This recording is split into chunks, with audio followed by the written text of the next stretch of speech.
Hi, good morning, everyone. I am Siriwon. Today, I'm very pleased to take this opportunity to introduce my work, distance supervisions with transductive learning for adverse drug reaction identification from electronic medical records. This work is conducted under my supervisor, Professor Thanalakti Ramankong from Thammasat University, Thailand, and Professor Misaru Ikeda from JAIST, Japan.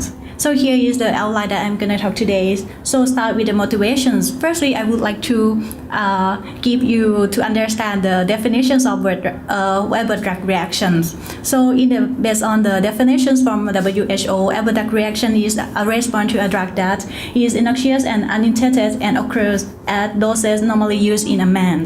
So why adverse drug reaction is become important problems nowadays? You can see from the report of the FDA, we can see that the number of deaths and serious, especially serious cases, is dramatically increased from 2004 to 2014, and the drug monitoring process is very important for post-marketing process. So now I would like to transform adverse drug reaction identifications to drug event relation extractions in medical domains. So here, firstly, may I give the definitions of event in our work. Event in our work can be disease or symptoms or findings, and the objective is we would like to find relationship between drug and events, and the relationship types can be adverse drug reactions or indications. We see the electronic medical record from the left-hand side. So here we can see that it consists of two paragraphs, and this is a partial discharge summary with the identification that I collect from MIMIC database. This is a publicly available database that anyone can use. So what we would like to get information from here. Firstly, in order to identify drug and event relationships, we have to identify firstly the drug and event entities. So in this case, based on the first paragraph, we can see that the Ramipure and Bactrim, this is the name of drug, and hypertension and respiratory infections, this is the name of events. And next we have to identify or discover relation candidates. So in this case, maybe candidate can identify based on co-occurrence or any techniques, but in our case we use dependency passings. So here we can see that the possible relationship can be Bactrim allergies or Bactrim respiratory infection, etc. But in the final process, we have to make confirmations that the relation candidates can express true relations or not. In this case, finally, maybe we can get a Ramipure allergy can express two relations of adverse drug reactions. And another case is maybe Ramipure can use to treat hypertension as indications. So here in our work, we focus on two fundamental problems. The first one is data labeling for training examples, and the second problem is intractable processing of unstructured textual data. And based on our previous work that we already present in a pre-guide conference last year, we successfully detect adverse drug reactions by considering a statistical semantic dependencies of key phase pattern. This is our main ideas, and this method provides high recall, but however still low precision. So in this work, this is extensive of our previous work. In this work, we provide a framework. The framework composed of the three components. The first component is relation generations. About the relation generation in the right-hand side, this we utilize our previous methods. And the second component is automated data curations using distance supervisions, and the last one is predictive models. So I will go to step by step. About the relation generations, this we use our previous work, and in our previous work, we utilize the open information extraction from Stanford universities. For example, given the inputs like this, our patient RAMP was held in the setting of acute renal insufficiency. The open information extraction from Stanford University provide the output like this. For example, argument 1, relations, and argument 2. But however, all output cannot be used. So we filter and consider only argument 1 and argument 2 that belong to drug or events. So finally, we can get the output like this. Ramipril, this is a drug, and behold in, this is a pattern, and the last one, acute renal insufficiency, this is a events. So we use this pattern to train our models. For the next components about data curation using distance supervisions, in this case, because we don't have any label data, so we utilize knowledge base to make data curations. For more understandings, I would like to show about a concrete example. In our case, the knowledge base, we use a CIDR database. In the CIDR database, it's composed of information of drug and events, and this database express adverse drug reactions. In the left-hand side, actually we have a EMR sentences like this. For each sentence, we have to look at in the knowledge base, and if the sentence is mentioned by drug and entity pair, we can generate instant levels.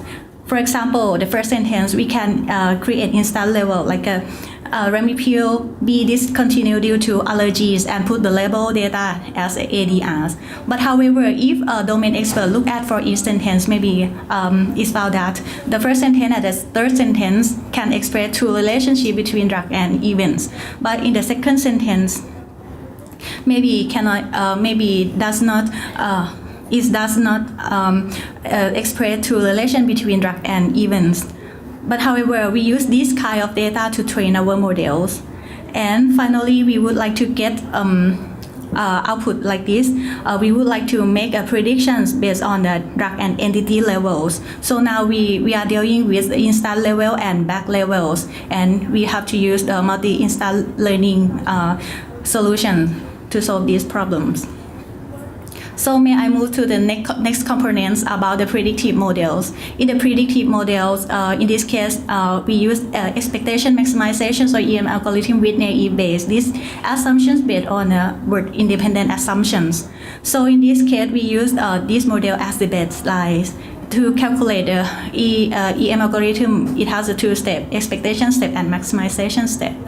But however, this model can provide a reasonable performance, but is not good enough. So this is a concrete example, but I will not go to the detail. You can find later in our paper. Next is our proposed method about the dependency representations, because we have the assumption that our word in the document are conditionally dependent of the previous word in the same documents given the class labels. So in this case, we use a Bayesian network-based representations, and we propose two methods. Dependency-based expectation maximizations using supervised learnings. And the second method, we propose dependency-based expectation maximizations using transductive learning. This is the one kind of semi-supervised learnings. And about the M step. For the M step, our idea is that about the three-word set, it means that drug pattern and events given a class level can be estimated based on the linear interpolations or factorizations of three-word dependency estimations. And in the same way, about the word dependency, the current word given the previous word and class label, and also the current word given the two previous word and class label can also estimate based on the interpolations as well. For each interpolation levels, we provide about the core coefficients and we can use for do weighting adjustment. So next, I would like to move to the experimental results. In the experimental result, we use the data from Mimic database. The data composed of 50,000 discharge summaries and collected from 2001 to 2012. And here is the experimental setup that we use for our model assessments. It composed of 3 group of parameter groups. The first one is document representations, and that talk about feature representations and pattern weight models. And the second one is model assumptions. The third parameter group is model decision method, and the last one is learning methods. Is divided to supervised learning and transductive learnings. For the transductive learning, we provide about the alternative way to make initial weight for unlabeled data. So here, this is the experimental results. We do assessments and evaluate the effectiveness of our facial pattern, drag pattern, and events. So from here, we can see that BOW is the back offer. This is the baseline, and other is the facial pattern-based methods. From here, we can see that for all parameter setting, our facial pattern provide higher performance. And the next assessment is comparison between the supervised learning and transductive learnings. We can see that in the supervised learning with TF weighting models provide higher performance, and transductive learnings with initial weights like a supervised learning provide the best solution. And the last comparisons between our proposed method and advanced machine learning methods such as multi-instance learning, support vector machines, and transductive support vector machines. Our methods provide the best performance as well. Okay, so finally, the acknowledgements. We would like to express our